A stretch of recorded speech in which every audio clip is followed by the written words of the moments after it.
Good morning, Rhonda. How are you? Fine. Good morning to you guys. You too. Actually, it's probably afternoon there. Yes. I'm so glad you're jumping on this coaching call. And we want to chat with you about an exciting day we had yesterday. And it was such an exciting day. I have Randy joining us on this call. Woohoo! So hopefully we also get some people going back and watching the replay of this coaching call. So if you missed it, Eric Worre, who is a professional network marketing trainer, was in Chicago for a day.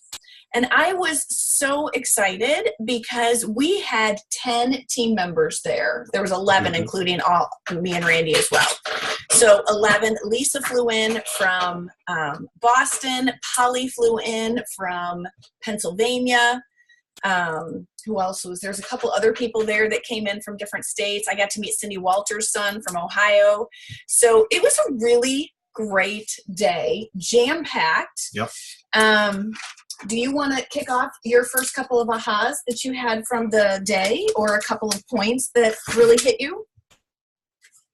Well, first of all, I have to say, I love Eric Worre and David T.S. Wood. That I couldn't pick one over the other.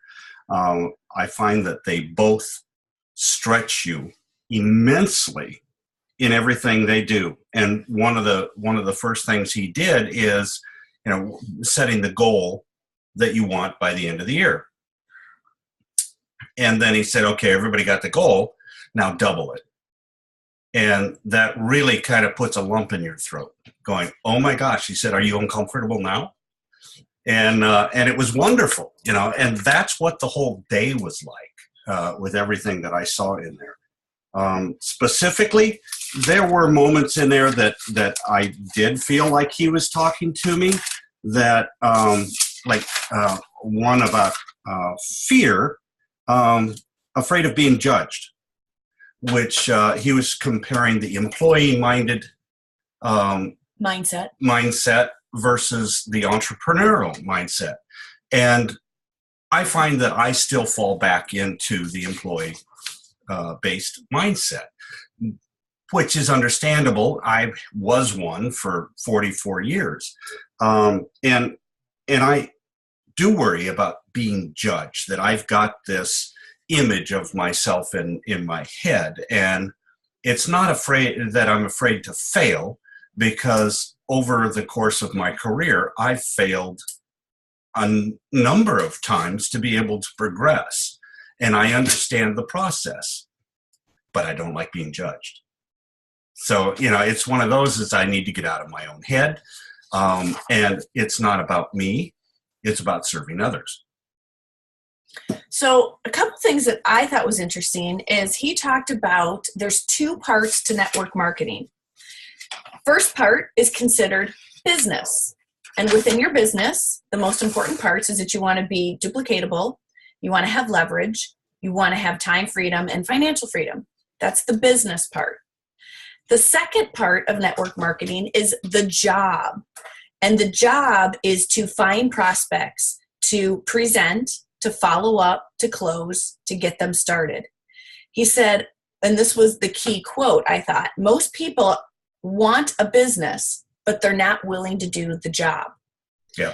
And I think that was key. And I think that's the difference from a wish or a want to somebody actually going for it, is they'll pick the business part, but are you doing the action items behind it to create the leverage that you want? And so again, most people want the business, but not willing to do the job. That was a key point. Can I jump on that for a little bit? Yeah, we only have 20 minutes. Okay.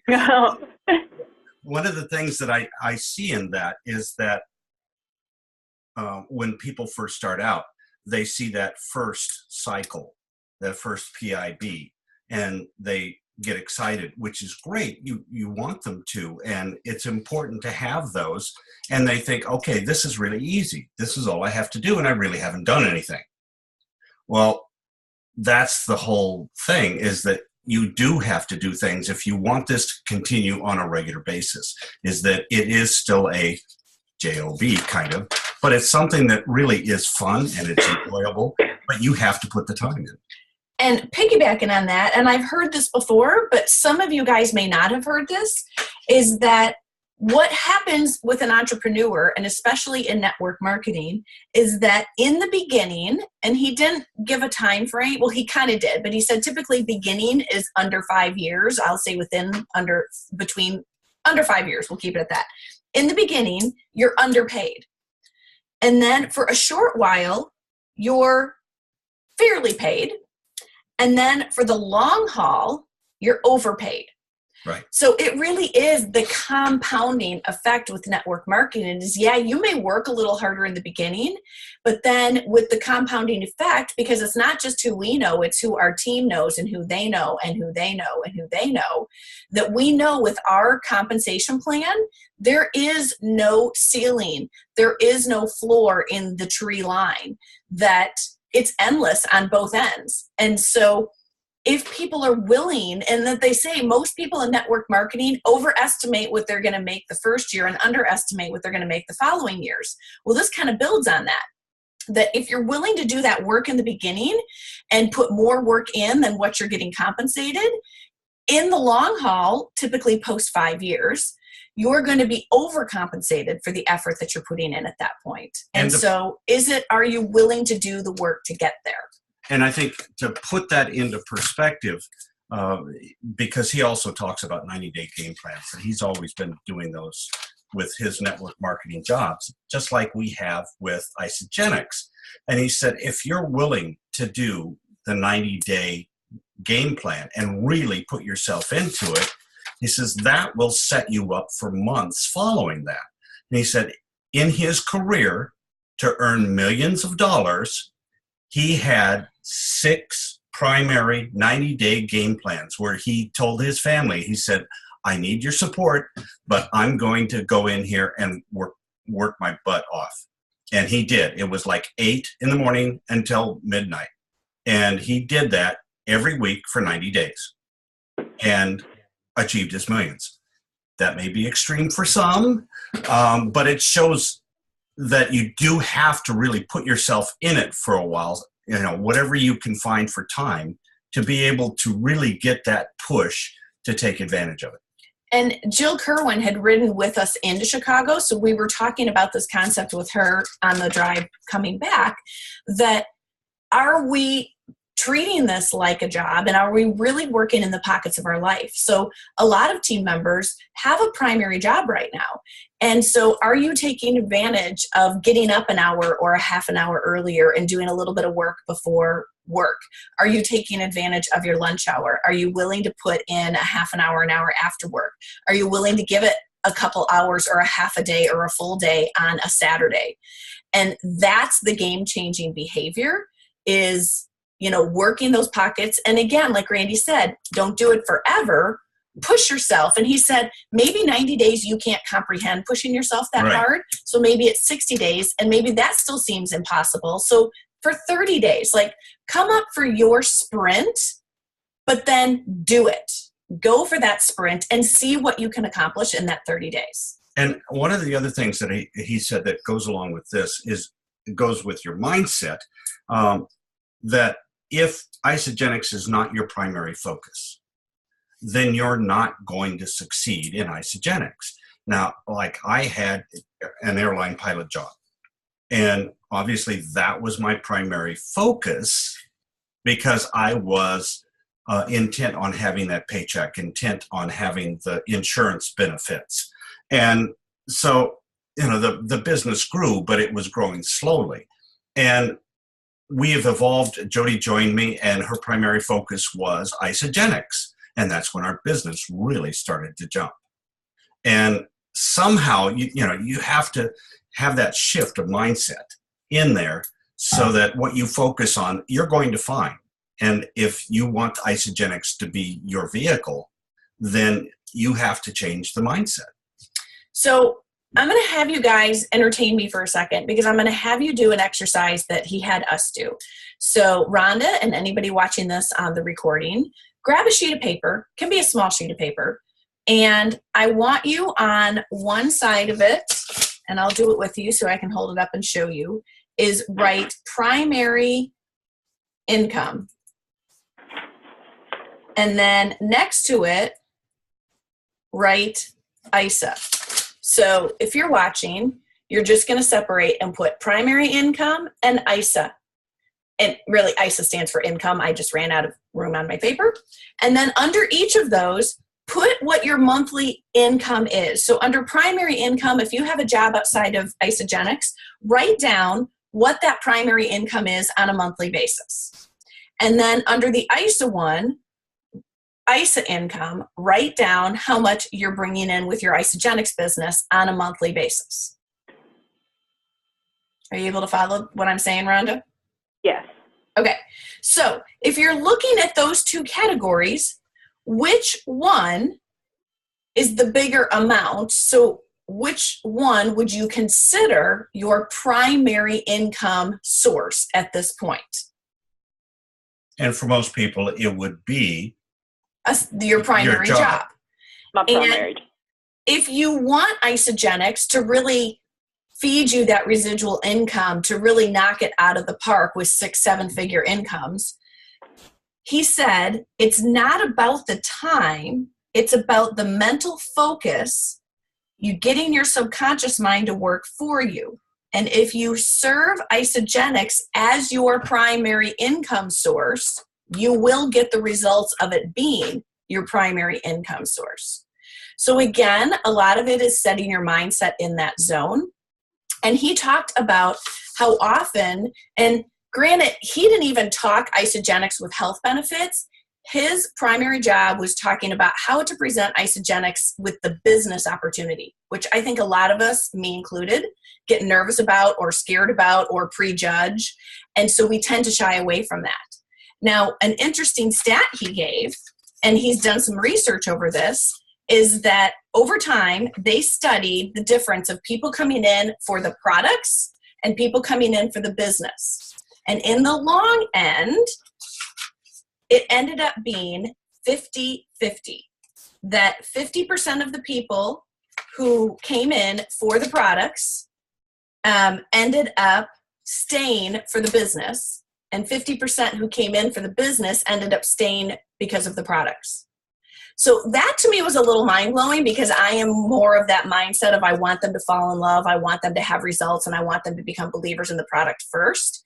So that stat alone was a little mind-blowing to me, that it's a 50-50 shoot. And he said that 94 to 96% of Americans are 90 days away from bankruptcy, especially if they ever lose that primary source of income. And so he said often we're blinded by fear, prejudgment, not knowing better of the situations around us. He goes, think about it. Your waitress could have woken up praying that morning for a financial lifeline to be presented to her. And we were so busy ordering our breakfast and rushing to our meeting that we never even thought to talk to her. And then he did teach us a way to present that doesn't sound pushy, that doesn't sound like you're salesy. And I may save that for next week, because I want to be able to kind of open this up for you to chat a little bit too, Rhonda. So we'll come back and talk about how he taught us how to present next week. And really, to touch on that, what you're talking about, Jody, is that we are so focused on all the other stuff that we're doing, whether it's your job or, I got to get to my kid's game or whatever it is, that we're not in the moment to really be able to listen, to hear what other people need at that moment, whether it's the waitress and how tired she is having to come in for all those shifts, or she could, she's working 2 or 3 jobs and she'd really like to get out of that so that she doesn't have to spend all her time working. And we just don't hear it. Right. So that was pretty fascinating in itself. The last takeaway I'm going to share, because I do want to give you a chance to ask any questions. For me, the biggest takeaway was that he was talking about if you find yourself stuck, or you find that your business isn't growing to the degree that you want it to be, there were a few different factors you could look at. And for me, or us, The factor that just jumped out like it was a flashing neon sign was he said, some of you are really great presenters and some of you hold the hands of your leaders a little too much. That a phrase that his mentor told him is, whoever is holding the marker is making the money. And so it's time to pass that marker to other team members and let them present more, whether it's at team meetings, whether it's at sip and samples, whether it's at virtual events. And I feel that we try to do more of that. And, you know, for example, with this Facebook virtual event, it's a great first step to platforming of showcasing your health and starting to present and doing it in a group atmosphere so that it's not as threatening.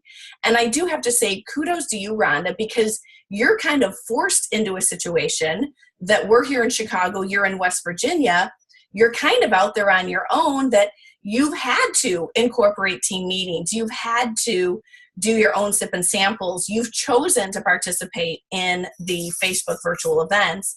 And I applaud you for that. And I'm so proud of you for that. And part of that, I think, comes naturally because it's some training we received from our previous networking business. So I think you kind of just knew what to do and stepped up and said, okay, I'll do it. So I applaud you. And really what we're looking to do is have more team members do that. More people start featuring their team members, whether it's featuring them at team meetings, featuring them at the virtual events, at sip and samples, having multiple team members have, like, you don't have to be the only one in West Virginia having your sip and samples. Lita, who's a couple hours away, could be having hers, and Sheila could be having hers. So that's the engagement or the piece that we see that I think we've done a disservice to you guys by not letting you guys step up more. And to touch on that, a quote from Eric Worre that I thought was very appropriate in that is, in the area of presenting, in order to become a pro, you've got to learn and do the presentation, not rely on somebody else. So it's, once again, it's the person who's got the marker in their hand. You know, you basically have to step up, and both you, Rhonda, and Jody and I were forced to do that because our coaches, our mentors, weren't in the same town. Right. So, you know, we had to learn how to do it ourselves and just step up. So we've made it really easy for people in this area with our virtual parties and our sip and samples. But it's one of those things, just like raising your kids. And he said, you know, if you've been doing this, then you need to go to your coach and say, thank you very much for all you've done, but I'm letting go now, and I'm going to go on my own. He said you have to have a sponsor breakup. Yeah. Not that you have to end the friendship, but it's time for them to step up and own it. And I do feel that we've given tools and that we're duplicatable, but it is time for people to step up and grab the mic and grab the marker. Now, one of the other things I liked that he talked about was finding prospects, because everybody always talks about this, that first of all, I don't know how many people actually have a list where they say, okay, write out a list of 100 people, and how many people actually do that. Jody and I keep tabs of our calls and our contacts, and I actually am guilty of not having a full list. I have my phone and I have my Facebook contacts, and that's one of the things I'm going to sit down and do is actually write out a list of all the people and categorize them into the 3 groups. But he said, what happens when you run out of that list? Because that's where everybody kind of panics, is I don't know anybody and I don't know where to go. And we've talked about it before on how to connect with people using social media. But really, I loved his expression in there. He says, you've got the greatest means of getting to know people just by walking up and shaking their hands and saying, hi, you know, I'm Randy Whitaker. Well, and his first phrase was, get out of the house. Yeah. Get out. Yeah. Get out and join a new gym. Get out and Join go a to the network grocery marketing store. group. Get out, join a network marketing group. Or a not cooking class. Not network marketing, a Networking group. networking group. But do a Dale Carnegie speaking course or a cooking class, something to get you out of the house and meet people. Especially for those of you who are like Randy and I, where we are doing this full time, get out of the house. We get sucked into that computer. You know, you guys, Rhonda, have a great platform. You guys are in a band. Go meet people who are watching you sing. You know, meet the people at the bars you're playing at. Like, those are the type of things they want you to do. Like, make it natural environments, but get out of the house. And here's a challenge to everybody, straight from Eric Worre. He said, you know, you have a natural way of meeting people every day, but add 2 people to your list every day. New connections just from getting out of the house. Hi, Shelley. Okay, so we have 4 minutes before we have to jump on the executive call, and I know we've thrown a lot at you, Rhonda. So what intrigues you with what we've said, or what questions do you have with what we've said regarding Eric Worre yesterday? It all sounds really great. It sounds very informative. Hate I missed it. Yeah. But I do like the point that he said the person with the marker is the one making the money. Mm-hmm. I like that quote, and I do feel like it's time for somebody else to step up and do some of the meetings, and I can go and help and let them be the organizer. Mm-hmm. That would be nice. And yeah, I think that it sounds like a really good opportunity, making new connections to every day to add to your list. All good stuff. Right. And remember, if people go, well, I don't know enough, or, you know, I feel so uncomfortable doing this, isagenixbusiness.com is the source to go to. And, you know, early in our growth boom, like 2-3 years ago, there was a point where the momentum was so strong, I had this vision of multiple sip and samples going on at the same time. Like, Shelley could have one week, I could have one another week, Tanya could have one another week. There's no reason all of us can't do that still. That we kind of tried it for a month and then dropped the idea. And I think that in the whole passing the marker and letting, you know, empowering more people, things like that could be incorporated. Is I don't want our actions to diminish. We're going to keep doing what we do, but we need additional leaders stepping up and doing what we're doing as well. If And that if makes you sense. don't have anybody show up, still do the presentation. Do Practice. it for your dog. But the practice is the important part. And, you know, it's just like talking to people, is that the more you do it, the better you get. So, Shelley, do you want to share any ahas with Rhonda from yesterday? Ahas for me. Well, I mean, you know, it's just about making the decision. I don't know what you guys have talked about already. So for me, what really hit me square in between the eyes is you just got to make the decision and go for it and do it. And why are you not doing it? Get out of your head and just go do it. Right. Yeah. Again, coming back to mindset. And, you know, we were talking with Jill yesterday on the route home, and I said, you know, what's one of the first couple simple steps you can do? And she said, I have a 45-minute commute to work. I think I really need to work on my mindset, that just taking advantage of that time, listening to podcasts and growing my mindset is a first step, you know. And then we talked about leveraging her time and taking, you know, advantage of power hours and, you know, 15-minute chunks, that type of thing. But, you know, like you, Shelley, everything that David T.S. Wood and Eric Worre ever talk about always comes back to mindset. Always. I totally agree. I mean, it is a mindset. It is what you're going to make out of it. What do you want out of it? And you have to decide, and you have to write it down. I think that's one of my biggest failures, is I never write it down. Yeah. I do a vision board, but I don't write it down. I need to write it down and be accountable. It being your mindset or it being your goal? What's it? I don't think I write down my goals. Okay. And then do it. Right. Do what you need to do to get there. And part of that too is breaking it down into small chunks. You know, for some people, a power hour seems daunting, but if you think about, well, I can do 3 20-minute segments or 2 half-hour segments. You know, we women are great at going to a grocery store and doing a power shop run because we only have 20 minutes. Why aren't we doing that with our work? You know, that writing it down, but then taking the next step and doing the action. So real quickly, Shelley, one of the things we talked about is how Eric Worre said there's two parts to network marketing. Having the business, which is duplication, leverage, time freedom, financial freedom. But then the second part, doing the job of actually looking for prospects, presenting, follow-up, close, getting them started. And how people will want the business but not do the job. And I think that's part of that whole writing it down, getting the action items to follow is you got to do both parts, not one or the other. Right. Yeah. Awesome. Yeah. Well, unfortunately, we are out of time. But what we did not cover that we will go over next week is the 4 steps to how to share your story based around the business part. And hopefully we'll get some, you guys back and some more people to log on. Definitely use this recording as a resource to encourage your team to watch, that we will make this link a recording so people can go back and watch later.